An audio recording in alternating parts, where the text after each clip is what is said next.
Обильные дожди в Ашхабаде определенно подпортили настроение и горожанам, и коммунальным службам. После такого погодного явления по городу поползли слухи о том, что фундаменты некоторых зданий в новых районах подмыло. Мы находимся в районе Ашхабада, мир 7/4, возле того самого дома, про который ашхабадцы говорят, что он накренился и падает. Сейчас мы попробуем выяснить у жителей, на самом деле ли это. А вот, кстати, одна из них.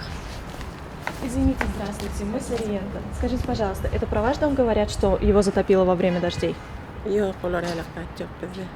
Извините, у вас есть какие-то проблемы? Может быть, что-то сломано? Никакой проблемы нет у нас. Сообщалось, что МЧС выселяли жителей во время дождя.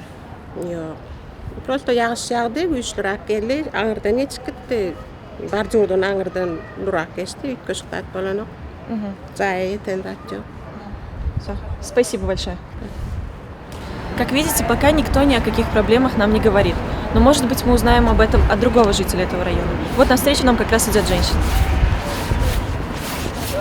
Здравствуйте. Говорят, у вас здесь дом упал.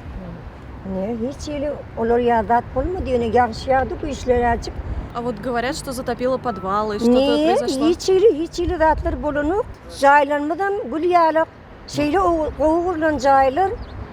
Hiç problemi de bolanu.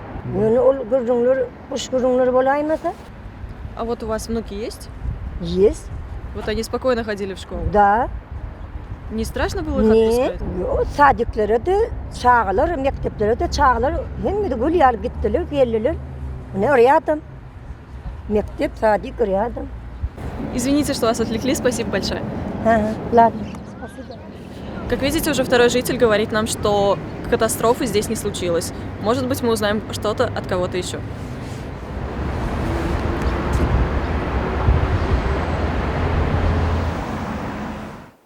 На самом деле, для того, чтобы дом просел, не нужны никакие дожди. Достаточно сфотографировать его с определенного ракурса.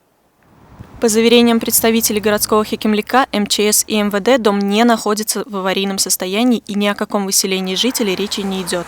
В районе, как и во всем городе, установлены специальные дамбы и насыпи, направляющие потоки воды от жилых домов и инфраструктуры.